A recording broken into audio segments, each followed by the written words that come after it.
우리 지지난 2주, 3주 전부터 그죠?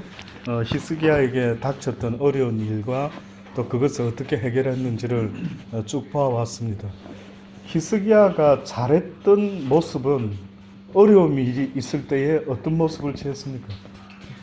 회개하고 하나님께 기도했지요. 어떤 면에서 저와 여러분은요, 이 세상의 삶을 내가 시작한 게 아니기 때문에 내 스스로 살아갈 수 있는 힘과 능력은 없습니다. 이걸 어떻게 표현할 수 있느냐면, 지금 시온이나 온유가 엄마 아빠의 도움 없이는 먹고 살아가는 일이 거의 불가능하다 해도 맞죠.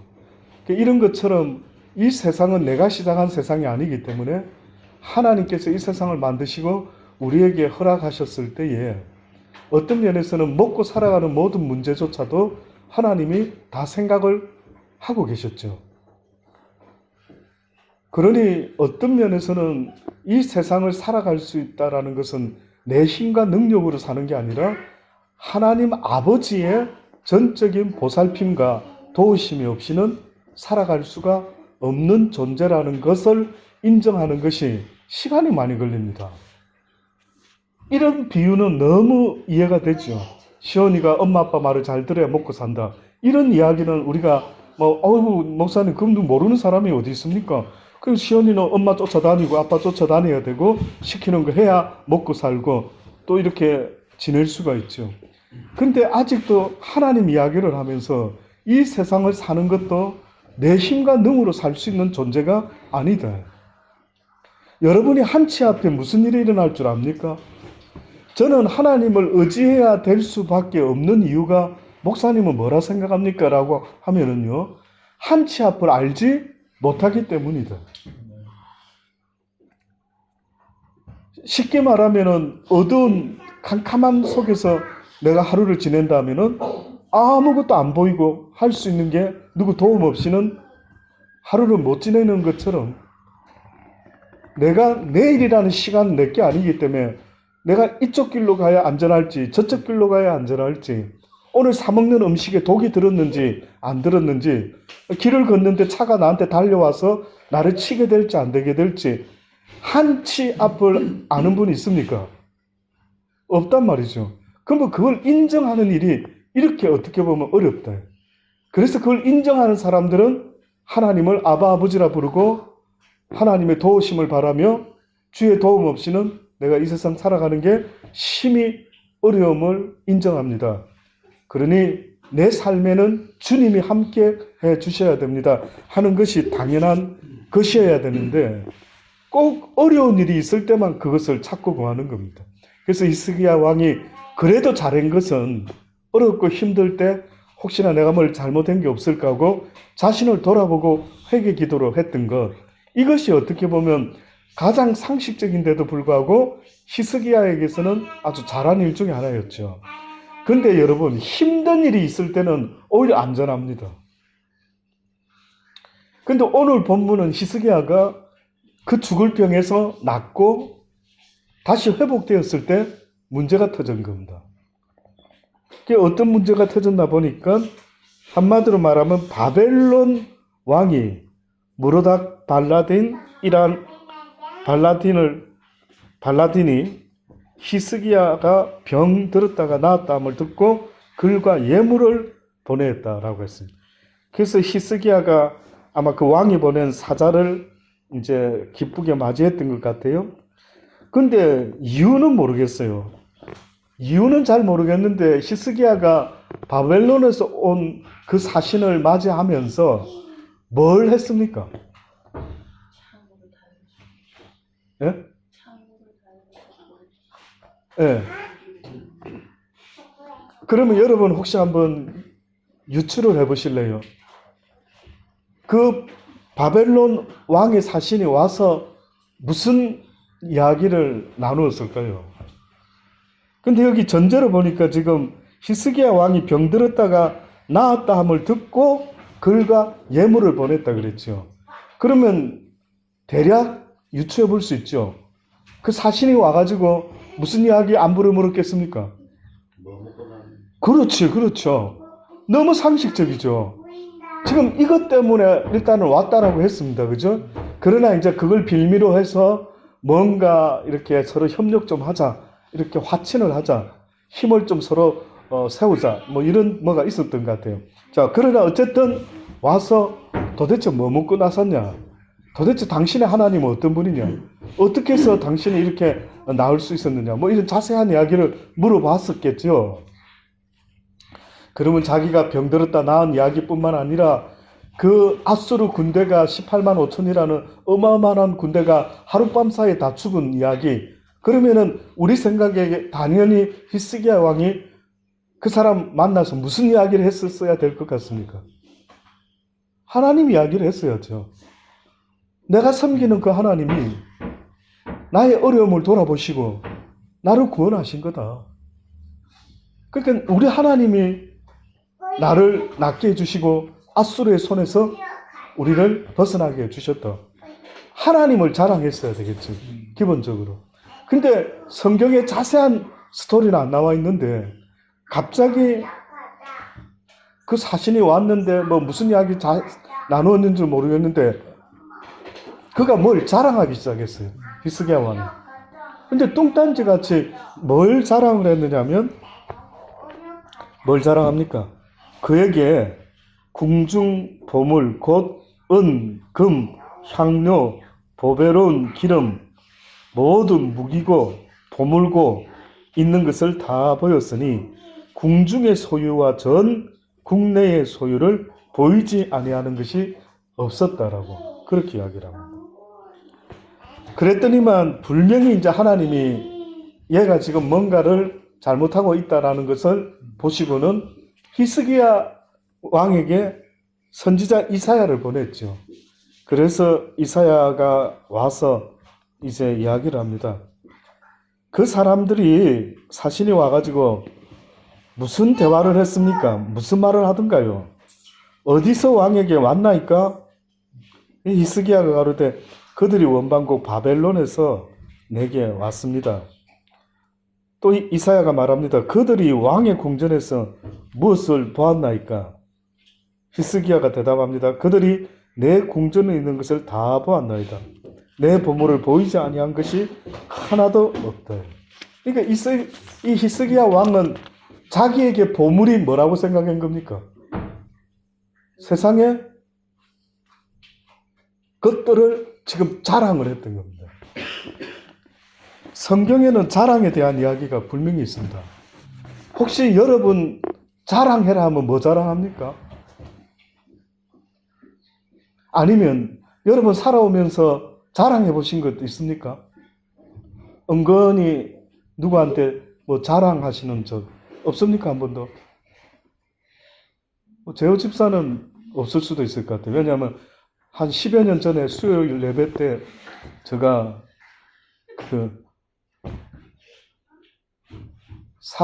뭐라 했죠? 남을 나보다 낮게 여기는 그 마음, 그걸 설명할 때에 혹시 나보다 못하다라고 생각하는 사람 있었느냐라는 이야기를 했더랬죠. 그때 이 집사가 뭐라고 했냐면 교회에서 내가 최고로 못한 것 같습니다. 다 나보다 나은 것 같습니다. 이런 말 했다라고 했죠. 그러니까 어떻게 보면 자랑을 하기는 했는데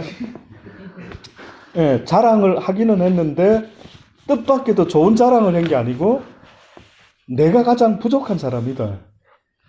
인정. 나만큼 부족한 사람이 있습니까? 이렇게 말한 거예요. 난 그때 그게 지금까지도 10여 년 전인데 안 잊혀지는 거예요. 그렇지. 과연 우리가 살아가면서 남을 나보다 낮게 여기는 마음을 하나님 가지라는데 우리는 늘 보면은 자기가 잘났대. 뭐 그래 잘났습니까? 예? 이제는 예수 그리스도를 육신대로 알지 아니하겠노라. 다시 말하면은 하나님을 알기 전에는 사람을 육신대로, 쉽게 말하면은 이 생의 자랑이 뭐가 있는가 이런 걸 들여다보고 저 사람 친척 중에 권력 있는 자가 대통령의 사돈의 팔촌이 있고 이딴 것에는 관심이 그래 많이 있었던 거예요. 그러니 혹시 여러분은 살아오면서 어떤 자랑해봤던 거 기억 안 납니까? 혹시 허전도사는 만약에 데이트를 한다. 그럼 뭔가 좀 연애하는 상대방에게 뭐 좋은 이야기 좀 해야겠죠. 그러면 이제 집안 이야기도 나오고 뭐 이럴 수도 있죠. 그렇죠. 그 혹시 자랑한 거 제가 있습니까? 호주 예. 오면서 그 부분에 대해서 아주 철저하게 깨졌던 게 그냥 그 간증을 예. 할 수 있는 부분인데 제가 이제 짧게. 예. 그러니까 해왔던 일에 대한 어떤 자부심 같은 게 있잖아요. 사람이라는 게 거기에 대해서 이제 사랑하는 사람을 만났을 때 피업을 하는데 그 친구는 처음에 그런 모습을 되게 좋아했어요. 그쪽 부모님들 뭐라고 했냐면 저 사람은 이제 그것만 너무 믿는 자만한다. 겸손함이 없다. 다른 부분도 제가 아주 철저하게 돌아볼 수 있는 일이 있었고 방금 목사님이 하셨던 질문에 대해서 이제 답을 알 것 같은 게 그러니까 자랑할 게 무엇이 있냐고 묻는다면 내가 정말 약하다. 내가 혼자서는 아무것도 할 수 없다. 예. 그게 제일 중요한 것 같아요. 저도 누구도 아마 여러분이 그거를 하나님이 싫어하시는 거라고는 걸 아주 깊이 인식하지 않으면요. 뭔가 자랑이 나오게 돼 있죠. 그렇죠? 그 자랑 나오는 게 있는데 저는 사실은 고등학교 2학년 때부터 가장 많이 했던 자랑은 사실은 세상 자랑이 아니었습니다. 개인적으로는. 하나님 영적 체험을 하고 나가지고 막 그걸 한 10년, 20년 우러먹은 것 같아. 어떤 면에서는. 이런 놀라운 일이 있었습니다. 이런 놀라운 일. 너무 그걸 또 오랫동안 그런 이야기 하니까 어느 날 그만해라. 이제 새로운 것으로, 날마다 그게 있어야지. 옛날에 겪었던 그거를 자랑하는 듯한 그 감정이 별로 그렇게, 그거조차도 어떻게 보면은, 나를 드러내고, 나를 나타내려고 하는, 내가 뭔가 남보다 조금 낫다라고 하는 이런 어떤 자랑거리잖아요, 그게. 근데 성경에는 뜻밖에도 그 자랑에 대한 것에 대해서는요, 전혀 하지 못하도록 그렇게 이야기를 하고 있습니다.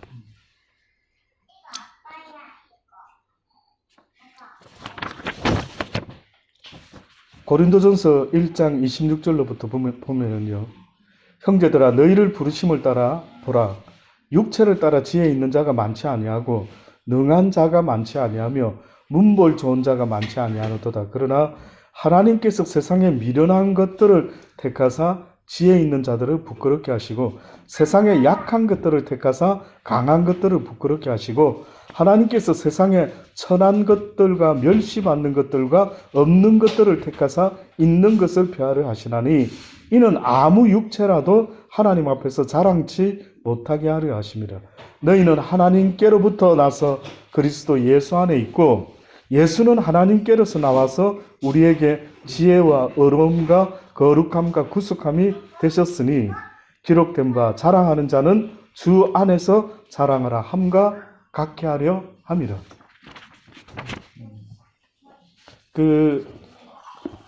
이것을 깨달은 대표적인 사람이 있다면은 성자 프란체스코라는 사람이 있었답니다. 이 프란체스코라는 사람이요, 굉장히 영적인 파워와 영향력이 아마 많이 있었던 모양이죠. 그래서 어떤 사람이 그 프란체스코를 만나서 뭐 이렇게 물어본 모양입니다. 선생님이야말로 그리스도의 영광을 나타내시는 분 같습니다. 선생님을 만나기만 하면 사람들이 변화가 일어나는데 그 놀라운 사역의 비밀이 무엇입니까? 이렇게 이제 물어봤던 모양이죠. 근데 그때 그 성자 프란체스코라는 사람이요, 어떻게 말을 했느냐면, 전능하신 하나님은 어느 날 이 지구상에 살고 있는 많은 사람들을 바라보셨습니다. 그리고 많고 많은 사람들 가운데 이 땅에서 가장 연약하고 가장 무지하며 가장 미련한 한 사람을 보기 시작했습니다. 그리고 하나님은 이렇게 말씀하셨죠. 그렇다, 저 사람이다. 저 사람을 통해서 내 강함과 지혜로움과 능력을 나타내리라. 그것이 바로 하나님이 나를 선택하신 이유의 전부입니다. 이렇게 말을 하는 거예요.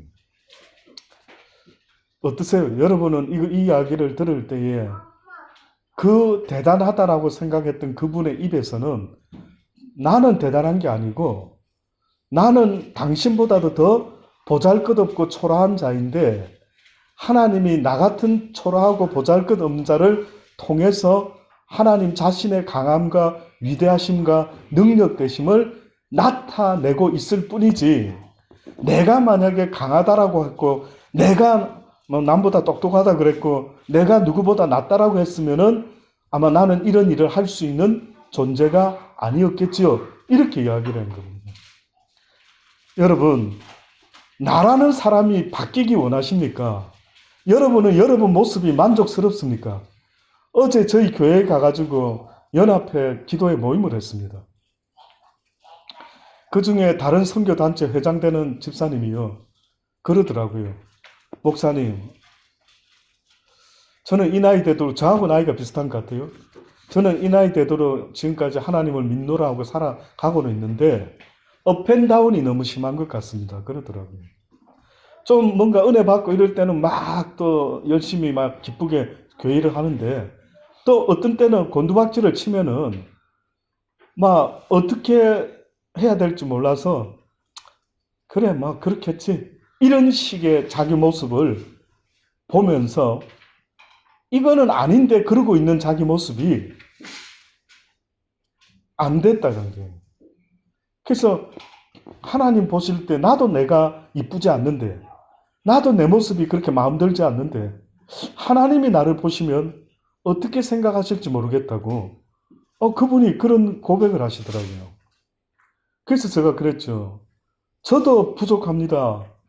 저도 하나님 앞에서 몸부림칠 때는 모르지만 우리 바울이 말한 것처럼 우리에게는 육신의 소욕과 성령의 소욕이 있는 것 같아요.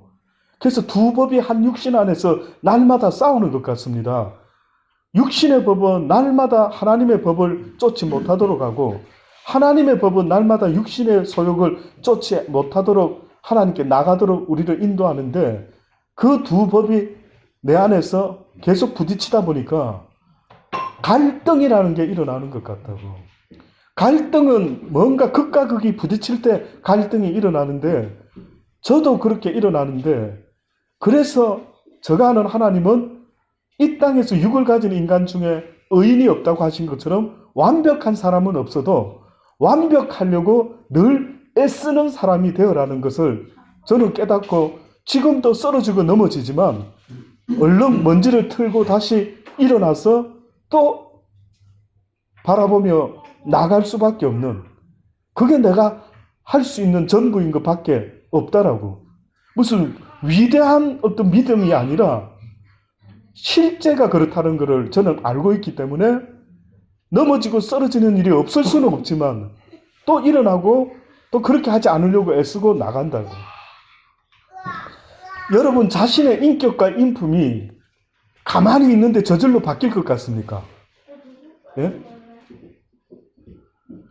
나의 인격과 인품, 믿음, 스타일, 어떤 사람이 옛날에 그 말 하더라고요.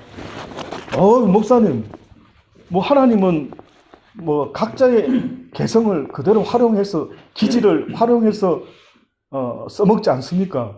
베드로도 막 그 성격 그대로 뭐 쓰지 않았습니까? 웃기는 이야기 하지 마세요.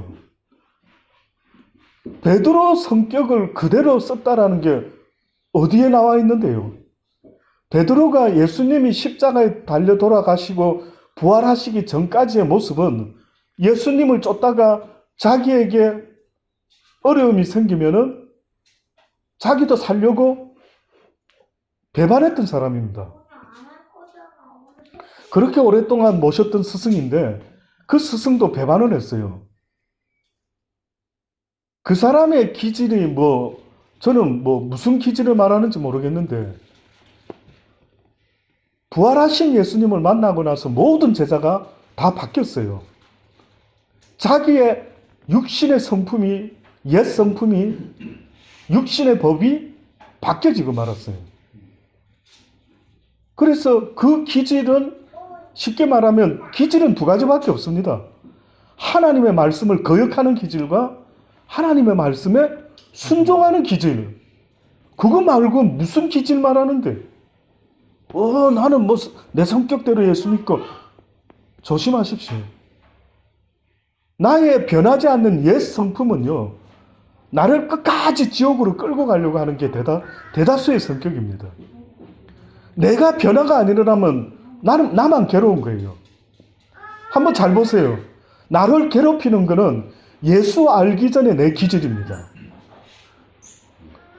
그러니까 성경은 부활하신 주님의 의미는요, 예수님이 십자가에 달려 죽을 때 나도 죽어야 되는 거예요. 내 육이, 내 기질이 죽어야 되는 거예요. 말씀을 거역하는 기질이 죽어야 된다고.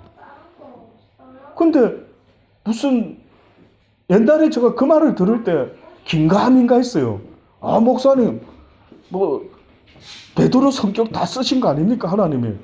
다 쓰셨는가? 뭐 각자 기질대로 하나님 쓰시지요. 뭐 그 기질까지 바뀔 거 있습니까? 이럴 때 아니 옛 성품의 기질이 뭔데? 나도 화나면 화내고 기분 좋으면 웃고 당신이나 내나 기질이 뭐가 그렇게 큰 차이가 있는데, 변하지 않은 성품의 기질은 말씀을 거역하는 기질과 말씀을 순종하는 기질, 이 두 가지밖에 없는 겁니다. 그래서 여러분이요, 아예 예수를 모르면은 죄 없다 하겠지만 예수를 아노라 하고 변화가 안 일어나는 것은 위선자가 된다. 위선자가. 그래서 예수님이 쫓아다니면서 지적한 사람들이 누구냐면 바리새인과 서기관과 율법학자들. 왜 그들이 그렇게 지적을 받았느냐면 그들은 하나님을 아노라 하면서 변하지가 않는 거예요. 다시 말하면 계속 외식적으로 사는 거예요. 사람들 앞에서는 거룩한 기도하고 막 금식 기도하고 막 교회 열심히 다니고 뭐 아멘 아멘 할렐루야 뭐 주여 주여 이러는데 실제 그들은 말씀에 순종하는 삶을 전혀 살지 않는 겁니다. 그러니 여러분이 자신과의 이 싸움이요, 나부터 살아야지. 나부터. 저도 이 목사지만 설교하지만 여러분보다 죄송한데요, 나도 내 영혼이 중요합니다. 내가 살아야 여러분한테 그 생명이 흘러가지. 나는 살지도 않고 죽어 있으면서 어떻게 생명을 전달할 수 있을까요?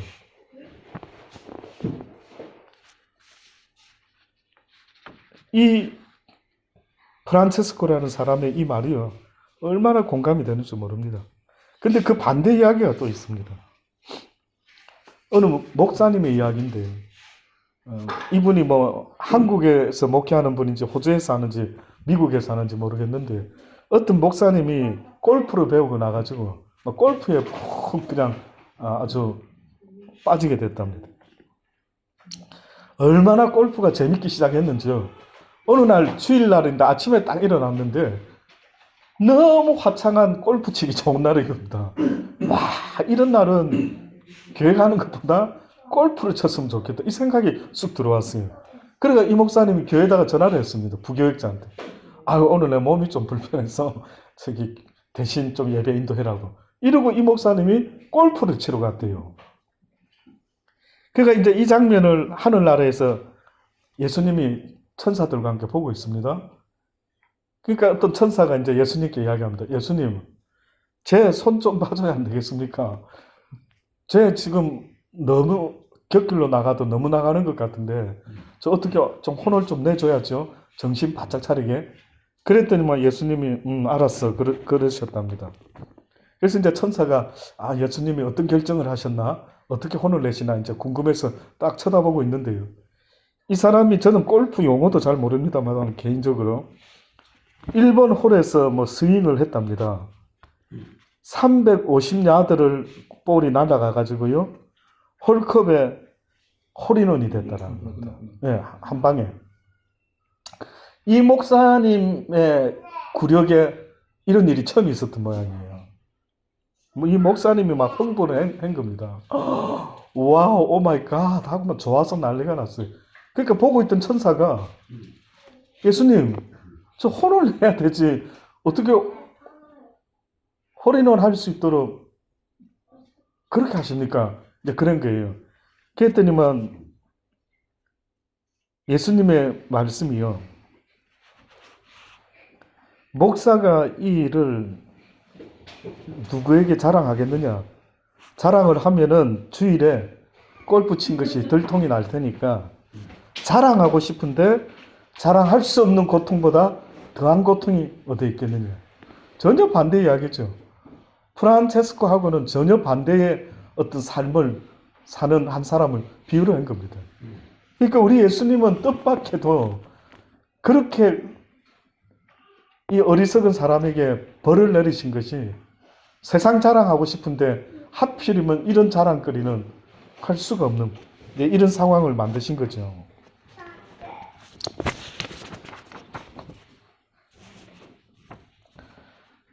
구약의 성경과 신약의 성경에 대표적인 그 자랑에 대한 말씀이 있어요. 예레미야 9장 23절로부터 보면은 여호와께서 이같이 말씀하시되 지혜로운 자는 그 지혜를 자랑치 말고 용사는 그 용맹함을 자랑치 말고 부자는 그 부함을 자랑치 말라. 자랑하는 자는 이것으로 자랑할지니 곧 명철하여 나를 아는 것과 나 여호와는 인애와 공평과 정직을 땅에 행하는 자인 줄 깨닫는 것이라. 나는 이 일을 기뻐하노라. 여호와의 말이라. 아멘 되시기 바랍니다. 정말 이 땅의 모든 이생의 자랑과 모든 안목의 정욕들은요, 전혀 하나님하고는 관계가 없어요. 그러니까 하나님이 안타까워 하시는 것은 너희의 자랑은 너희를 구원한 나 예수 그리스도 하나님만 되었으면 좋겠다. 그래서 하박국 선지자가 자기의 구원의 기쁨을 막 고백했던 것처럼 그가 자랑한 것은 세상의 그 어떤 양과 소양과 염소와 그 무엇이 아니라 뭘 자랑했다고요? 여호와의 그 구원을, 그거를 자랑했던 겁니다. 인생은 헛되고 헛된 것 같아요. 주중에 제가 두 연예인의 감정을 이렇게 접하게 됐습니다. 한 연예인은 한혜진이라고 들어보셨습니까? 그 기성용 축구선수 5살 많은 와이프죠. 또 한 사람은 최강이라고 배우 들어보셨습니까? 2013년도인가 최강이 모태신앙인데 자기 엄마는 자기를 위해서 그렇게 기도했건만 불과 2013년도까지는 뭐 연기자로서 살아왔는데 보니까 우울증이 있고 대인기피증 비슷한, 전혀 사람들은 모른대요. 그러니까 막 철저한 가면을 쓰고 사람 관계에서는 아주 호통한 척 했지만 어느 정도냐고 이제 물어보니까 아나운서가 방금 스태프들하고 이제 밥을 먹어야 돼서 짜장면 뭐 시켜 뭐 이렇게 해놓고 내 들어가서 먹을게, 잠깐 내가 뭐 일이 있어서 이렇게 내 거 줘 이렇게 들고 들어가가지고 문을 딱 닫고 짜장면을 딱 앞에 두고 펑펑 운답니다. 힘들어서. 자기 아닌 어떤 모습을 가지고 살아보려고 하다 보니까, 연예인이다 보니까 괜찮은 모습만, 남들이 보고 싶은 그 모습을 그대로 유지하려고 하다 보니까요, 이 인격 장애처럼 우울증도 오고 내가 누구지 모르고 살아온 거예요. 그때까지도. 저는 그런 면에서 연예인이요, 좋은 연기를 막 몰입해서 하는 걸 모르겠는데 좋지 못한 역할에 몰입을 하는 거 굉장히 위험한 것 같아요. 우리가 노래도, 세상 노래도 너무 우울한 노래, 옛날에 최백호 씨, 김종호 씨, 제가 학창 시절에 김종호 버들립 하면 모르는 사람이 없었습니다. 근데 그 사람 저 기억에 남아 있는데요, 그 사람의 분위기는 기타를 탁 치면서 버들립 따다가 뭐 이렇게 부르는데 얼마나 몰입하는지 몰라요. 보면 그게 느껴져. 그러니까 그 감정이 전달이 돼. 그러다가 결국은 마지막 노래가 가네 가네 나는 떠나가네 뭐 이런 노래 불렀다고 하더라고요. 그런데 그냥 쓸쓸히 뭐 떠나가고 뭐 어쩌고 이거 부르고 결국 마지막 곡이 됐다는 것 같아요. 그러니까 어떤 면에서 누가 그 가수들이 단명했던 가수들의 마지막 히트곡을 조사한 그런 것도 제가 한번 본 적이 있어요. 한번 그런 기회 있으면 한번 봐보세요. 그들이 무엇을 생각하고 무엇을 부르느냐에 따라서 그 영혼이 그렇게까지 변하는 것 같아요. 근데 어쨌든 그 최강이라는 배우가요, 우연히 이제 자기 엄마가 맹모 삼촌같이 딸을 위해서 교회를 3번 옮겼답니다. 대단하죠, 그 엄마. 딸아, 이 교회에서 한번 같이 신앙생활 해보자. 그러니까 딸이 아직도 변화가 안 일어나. 그 엄마가 교회를 3번 옮겼대요. 근데 뭐 대학생 교회가 있나요? 연합 대학생 교회인가? 네, 대한연합교회인가 뭐 거기 이제 마지막에 갔대요. 근데 여자 목사님이 설교를 하는데 막 마음에 그냥 하도 엄마 때문에 참석하고 그냥 딴 스케줄 생각하고 뭐 연기 생각 이러고 한동안 이제 흉내를 냈대요. 근데 그날따라도 그 여자 목사님 곧 마치겠습니다. 결론도 안 나고 막 해가지고 막 시험이 들고 막 뭐가 저렇게 길어 막 이렇게까지 하고 있었다며. 근데 어쨌든 뭐 그러던 중에 갑자기 눈을 감고 기도를 딱 이제 마치는 기도를 하는데 자기도 모르게 막 눈물이 막 쏟아지면서 자기가 죄인임을 하나님 앞에 고백하는, 그리고 술 담배를 그때까지 엄마 모르게 보니까 저녁에 자기 전에 한 코프씩 하고 그리 지냈던 모양이에요. 그런 식으로 지금까지 결혼도 안 하고, 저는 정확히 나이를 모르겠어요. 그 안에서는 결혼도 안 하고 싶었대요. 애도 싫고. 근데 이제 그 이후로 하나님을 알게 되고 뭐 그 긴 이야기 언제 기회다 한번 들어보셔요. 그래서 결국은 이제는 결혼도 하고 싶고 이제는 아이도 가지고 싶고 막 이런 어떤 정상적인 이제 마음을 가지게 되었노라고 그렇게 이야기를 하는 겁니다. 그 이후로부터 자기는 그런데요. 아, 제가 그거 보고 참 기특하다 싶었던 게, 이제 작품을 딱 해서 감독이 이제 이야기를 하면 이런답니다. 보통 막 믿음 좋다는 크리스찬에 이런데요. 아, 나 주일날은 촬영 못합니다. 뭐 하고 뭐 이런데요. 그럼 이제 감독하고 부딪히는 일이 좀 생기는 거예요. 근데 이 최강이라는 배우가 그 이후로부터 이런데요.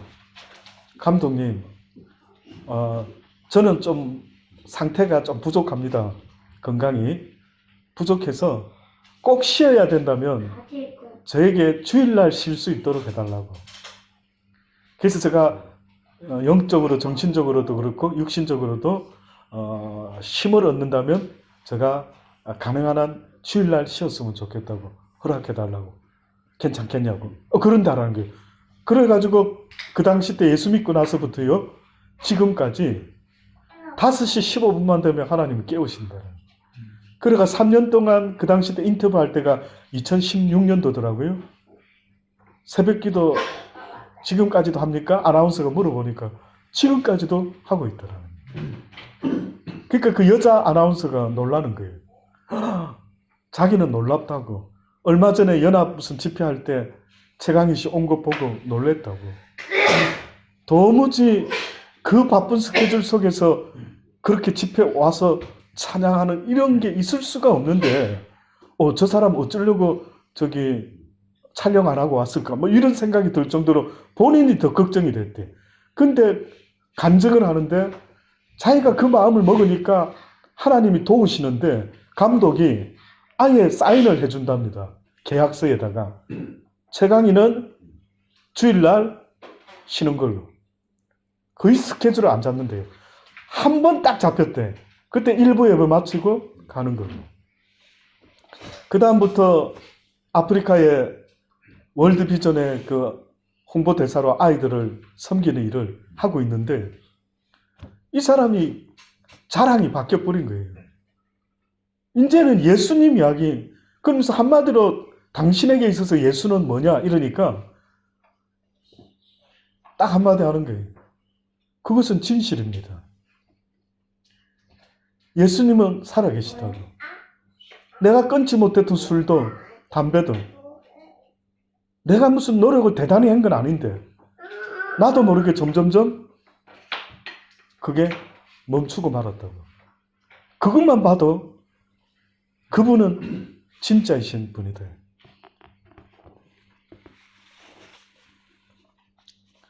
그래서 구약의 예레미야 9장에 그렇게 말한 겁니다. 자랑하는 자는 이것으로 자랑이라. 곧 뭐를요? 명철하여 나를 아는 것, 여호와를 아는 것, 여호와의 인애와 공평을, 정직을 땅에 행하는 자인 줄을 깨닫는 것. 이것이 바로 여호와께서 기뻐하는 것. 갈라디아 6장 11절로부터 보면요. 내 손으로 너에게 이렇게 큰 글자로 쓴 것을 보라. 무릇 육체의 모양을 내려하는 자들아. 육체의 모양을 내려하는 자들아. 육체를 자랑하려고 하는 자들아. 나는 바로 이런 사람이야 라고 짓불도 없으면서도 뭔가를 만들어내려고 하는 자들아. 억지로 너희로 할례받게 하면 너희가 그리스도의 십자가를 인하여 핍박을 면하라 할 뿐이라. 다시 말하면 너희가 아주 열정적인 유대인의 종교인의 모습을 가지려고 할례를 행하는 것은 그리스도의 십자가를 인하여 핍박을 면하라 합니다. 핑계를 대고,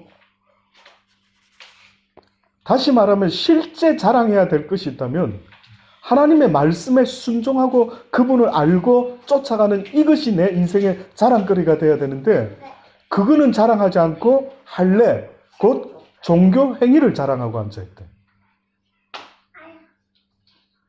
나는 뭐 기도 생활 엄청 많이 해. 나는 새벽 기도 한 번도 안 빠져. 나는 뭐 하루에 뭐 성경을 몇 독씩 해. 전혀 하나님하고는, 하나님이 원하는 것은 아닌데, 할례 받는 저희라도 스스로 율법은 지키지 아니하고 너희로 할례받게 하려는 것은 너희의 육체로 자랑하려 함이라. 그러나 내게는 우리 주 예수 그리스도의 십자가 외에 결코 자랑할 것이 없으니 그리스도로 말미암아 세상이 나를 대하여 십자가에 못 박히고 내가 또한 세상을 대하여 그러하리라. 다시 말하면 세상도 십자가에 못 박히고 나도 십자가에 못 박히고 서로 십자가에 못 박히고, 이제는 나를 위해서 사는 것이 아니라 예수 그리스도를 위하여 살아가는 이것만을 자랑할 뿐이라.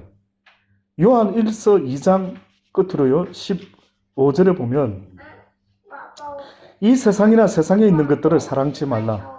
누구든지 세상을 사랑하면 아버지의 사랑이 그 속에 있지 아니하니 이는 세상에 있는 모든 것이 육신과 정욕과 안목의 정욕과 이생의 자랑이니 다 아버지께로 쫓아온 것이 아니요 세상으로 쫓아온 것이라. 이 세상도 그 정욕도 지나가되 오직 하나님의 뜻을 행하는 이는 영원히 거하느니라. 세상에 있는 모든 것을 사랑하지 말라. 다시 말하면 하나님과 여호와를 겸하여 섬길 수가 없다라고 말했죠. 여러분, 내가 무엇을 사랑하는 순간부터는요, 나는 그 대상의 종이 된다라는 거 아십니까? 그래서 아무나 사랑하지 마세요. 함부로 사랑하지 마세요. 내가 무엇인가를 사랑하게 되면 그 사람의 종이 됩니다. 하나님보다 남편을 더 사랑하고, 하나님보다 아내를 더 사랑하고, 하나님보다 사랑이를 더 사랑하고, 시온이를 더 사랑하고, 이렇게 돼버리면은 뭐라고요? 그것에 종이 된다. 그러니까 세상에서 뭔가는 사랑합니다. 그러면 남을 사랑하지 않으면, 또 돈을 사랑하지 않으면 뭘 사랑할 거예요? 자기를 사랑합니다. 한번 보세요. 그래서 내가 무엇을 사랑하느냐를 알 수 있는 것은요, 누군가가 내 사랑하는 것을, 애들이 만약에 초콜릿 좋아하는 거 있었어요. 근데 다른 친구가 초콜릿을 이렇게 가져가려고 그래. 그러면은 내가 사랑하는 초콜릿을 누가 건드리면 그것 때문에 그 사람이 미워질까요? 안 미워질까요? 미워지죠. 미워집니다. 또다시 말하면 내가 나를 사랑하고 있는데 누가 나를 함부로 대해. 그러면은 화가 날까요? 안 날까요? 화가 나죠. 그래서 제가 여쭤보는 거예요. 십자가에 못 박혀 나도 육신의 정과 욕심을 못 박았다라고 했을 때 죽었다라는 말이죠. 내 인생이 어떻게 보면 죽음 가운데 고요하다. 죽음 가운데 평화가 찾아온다. 저와 여러분의 삶이 평화롭고 싶습니까? 그러면 그리스도와 함께 이 세상에 대하여 죽어버려라 이거예요. 죽으면 세상이 나를 괴롭힐 수가 없어요. 그걸 성경이 뭐라고 표현했냐면 하나님의 사람들을 향해서 세상이 감당할 수 없는 자들이다. 세상이 사단이가 격동을 시키고 싶은데도 세상적인 것으로 격동이 안 되는 거예요.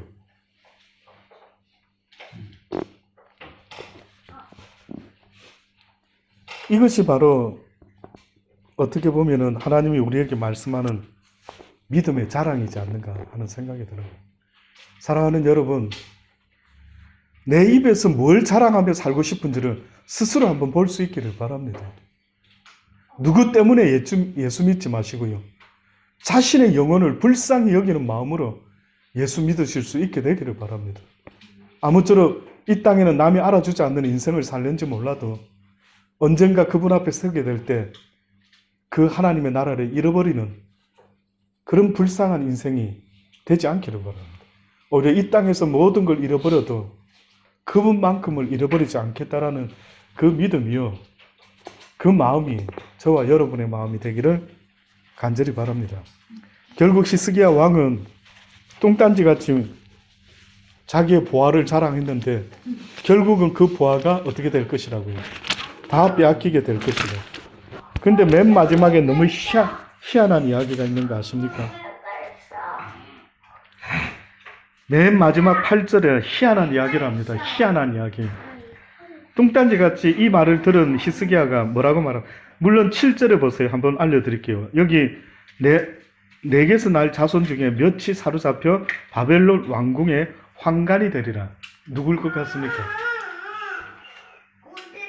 나중에 바벨론에 잡혀가는 유명한 사람 나오죠. 다니엘과 세 친구들. 그들이 바로 그들입니다. 그 환관이 됐죠. 그러고 나서 마지막에 히스기야가 이보세요. 희한한 말을 합니다. 이사야에게 이르되 당신의 이른바 여호와의 말씀이 좋소이다. 이 사람이 마지막에 좀 망조가 들었나 그런 경고를 듣고도 좋대요. 그러면서 하는 말이 가로되 나의 생전에는 평안과 견고함이 있으리로다. 이런 희한한 말을 하고 마칩니다. 너무 달라졌어요. 사람이 달라져도. 그 전에 어려운 일을 당하고 경고를 메시지를 들으면 회개를 했죠. 회개를 하고 용서를 구하고 막 이랬는데 지금은 회개를 용서를 구하는 게 아니고 그 나중에 그런 일이 벌어지더라도 그저 내 때에는 그냥 평안과 견고함이 있을 줄 압니다. 이렇게 말하고 끝난 거예요. 저는 좀 씁쓸한 겁니다. 이게 물론 하나님의 어떤 영적인 섭리가 있겠지만, 굳이 하나님이 이스라엘 백성들을 바벨론으로 잡혀가게 하는 히스토리를 쓰시고 싶으셔서 그랬는지는 모르겠지만, 그러나 이것은 그렇게 되면 안 되죠. 분명히 용서를 구하고 또 회개를 했어야 되는데, 회개하지 않는 겁니다. 사랑하는 여러분, 저는 여러분이 완벽한 사람으로 살아가기를 기대한다라기보다 저도 그러지 못하기 때문에 저는 몸부림치기를 바랍니다. 몸부림. 완벽하려고 애쓰고 노력하는, 다시 말하면 완벽할 수는 없을지라도 회개함으로 늘 주님께 나갈 수 있는, 그래서 오히려 죽게 나가는 길이 뭡니까? 라고 하면, 그 좁은 길이 뭡니까? 라고 하면은 뜻밖에도 좁은 길의 의미는요, 회개의 길이다. 넓은 길은 회개 없는 길, 넓은 믿음의 길. 내 신앙생활 속에서 회개하는 일이 몇 번이나 있는지 보세요. 내 신앙생활 속에서 하루에도 내가 뉘우치고 깨닫고 회개할 수 있는 마음이 몇 번이나 드는지 보라고요. 악하고 나쁠 수 있겠죠.